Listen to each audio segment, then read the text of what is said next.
سب سے اعلیٰ درجے کا اسلام کیا ہے؟ من سلم المسلمون من لسانہ و یدہ. زندگی میں یہ طے کر لو، کوئی کتنا ہی تمہیں دکھ پہنچائے، کوئی کتنا ہی تمہاری بےزتی کرے، چپ ہو جاؤ، سہ جاؤ. مرنے والے کی کیا عزت، کیا ذلت. میں نے تو مر کے دیکھا ہے، اور مجھے یہ حدیث سمجھ میں آئی ہے بڑی اچھی طرح، موتو قبل ان تموتو، کہ مرنے سے پہلے مر جاؤ.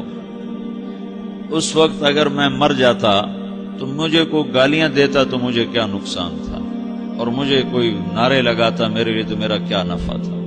تو مرنے سے پہلے مر جاؤ. کوئی تمہیں برا بھلا کہے تو تمہارا کیا نقصان ہے، تمہیں کوئی واہ واہ نعرے لگائے تمہیں کیا نفع ہے. اگر اللہ راضی ہے تو مرد آباد اور زندہ باد سے بے نیاز ہو. ابو ذر رضی اللہ تعالیٰ عنہ کو ایک آدمی نے گالیاں دی تو انہوں نے فرمایا بیٹا ایک گھاٹی آگے آ رہی ہے، اس میں گر گیا تو جو کچھ کہہ رہے ہو اس سے بھی زیادہ کا حقدار ہوں، اور اگر پار ہو گیا تو تیری گالیوں سے مجھے کوئی فرق نہیں پڑتا ہے. من سلم المسلمون من لسانہ و یدہ موتوا قبل ان تموتوا. چونکہ آج کل اخلاق ہیں انتقامی، معاف کرنے والے اخلاق ہیں نہیں، انتقامی اخلاق ہیں. ہمارا معاشرہ انتقامی ہے، اچھا کرو گے تو ہم اچھا کریں گے، برا کرو گے تو ہم برا کریں گے، جیسا کہو گے ویسا ہم سے سنو گے. یہ ہمارا ماحول ہے، یہ ہمارا. ایک ماں کہہ رہی تھی دوسری ماں کو، میرے پترا کدی کسی نے واسطے سلام نہیں کیتا. بڑے فخر سے کہہ رہی ہے، ہمارے اپنے گاؤں کی بات.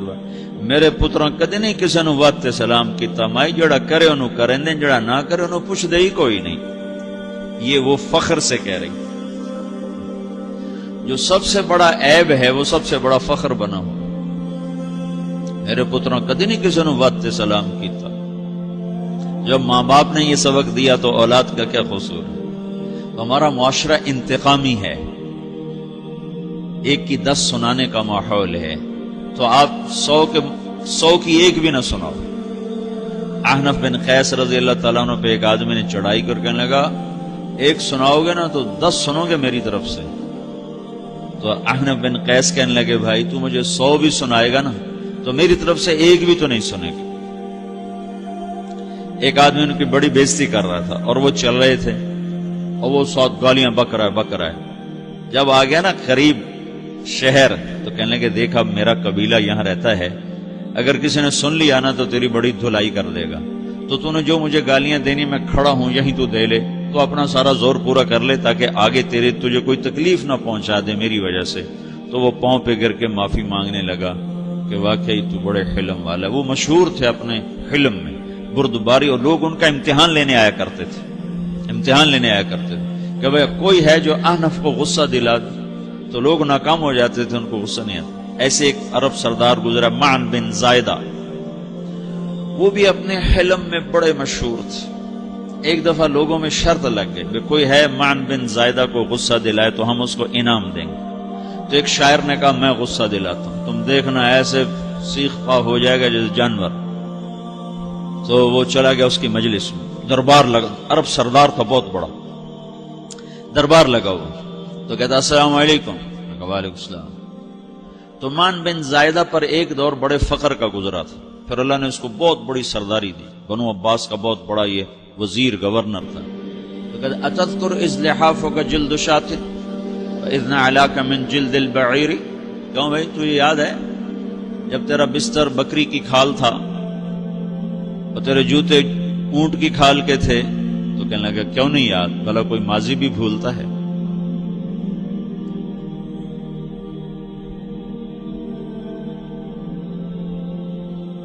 تو وہ کہنے لگا پہلا وار تو خطا گیا، فسبحان الذی آتاک ملکا وعلمک الجلوس علی السریر.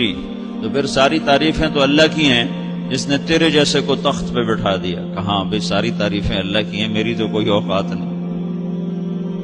تو کہنے لگا سأرحل عن دیار انت فیہا وان جار الزمان علی الفقیر. جہاں تیرے جیسا حکمران ہو وہاں مجھے رہنا گوارا ہی نہیں ہے، میں یہاں سے چھوڑ کے نکل جاؤں گا چاہے کتنی تکلیف اٹھاؤں. بڑے دربار میں یہ ایک گورنر اور وزیر سے بات ہو رہی ہے. تو وہ کہتا ہے اچھا بھائی اگر تو ہمارے پاس رہے گا تو ہم تیرا اکرام کریں گے، اور اگر تو جانا چاہتا ہے تو پھر رافقت کا سلام،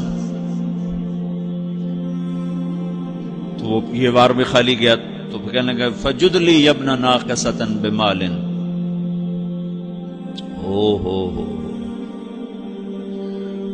او گندی ماں کے بیٹے مجھے کچھ عطا بھی کر، میں بغیر پیسے کے سفر کیسے کروں گا؟ عرب کو کسی کو بھی ماں کی گالی دے دینا پھر عرب سردار ہو. فجد لی یبن ناقصۃ بمال، بری ماں کے بیٹے مجھے کچھ پیسے بھی دے، میں نے جانا ہے. میں کہا بھائی اس کو 3000 دے دیا جائے. اللہ، تو کہنے لگا قلیل ما آتیتنی و انی لأتمو منک فی الکثیر، یہ تو بہت تھوڑا تو نے دیا ہے، مجھے اور دے. کہا اچھا بھائی 3000 اور دے دو. تو وہ شاعر کی بھی آنکھیں پھٹ گئیں. کہنے لگا اب ٹھہر جا ٹھہر جا، اب میں تیری اصل تجھے بتاتا ہوں.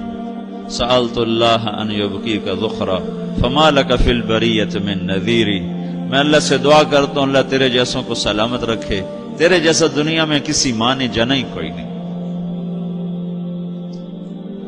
فمنک الجود والافضال حقا وفضل یدیک کالبحر الغزیر، تو ہی سخی ہے، تو ہی کریم ہے، اور سمندر بھی تیری سخاوت کے آگے کچھ نہیں ہے. تو نے کہا اچھا بھائی تو نے ہماری برائی کی، ہم نے تمہیں 6000 دیے، اب تو نے ہماری تعریف کی، اب 10,000 اور دے دو اس کو. باتیں ہی رہ گئیں، باتیں ہی رہ گئیں. کہاں سے لائیں ایسے لوگ؟ ہمارا معاشرہ انتقامی ہے، بدلہ لینے کا ہے، بدلہ لینے کا.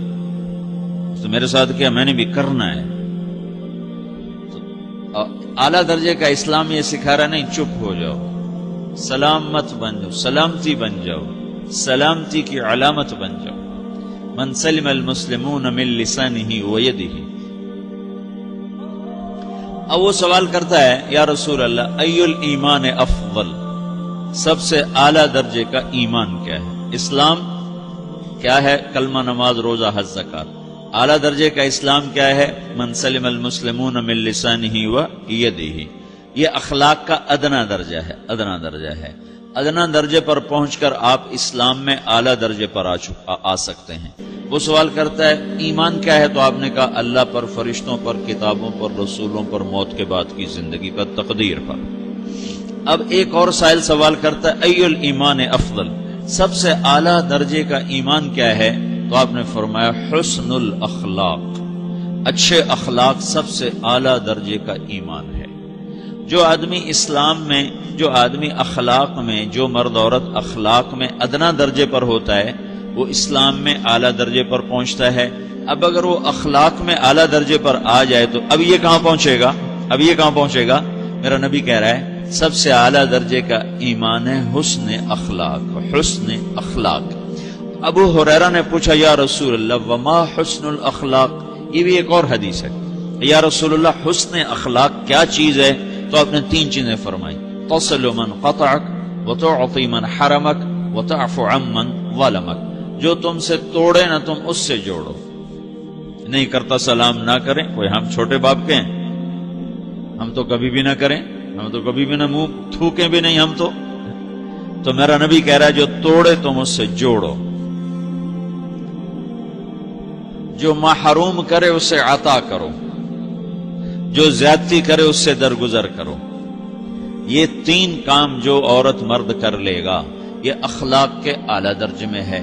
جب یہ اخلاق کے اعلیٰ درجے پر پہنچتا ہے تو پھر میرا نبی کیا بشارت دیتا ہے؟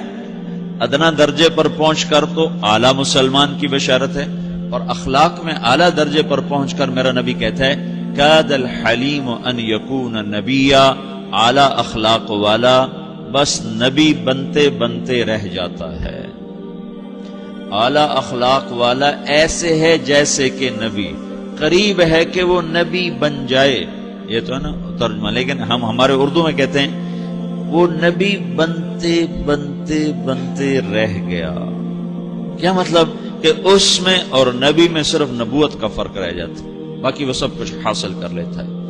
تو یہ سارے دین کا میں نے آپ کو خلاصہ بتایا ہے کہ میری آپ کی ضرورت ہے کہ میرا اسلام اعلیٰ درجے کا ہو، من سلم المسلمون من لسانہ و یدہ، میرا ایمان اعلیٰ درجے کا ہو،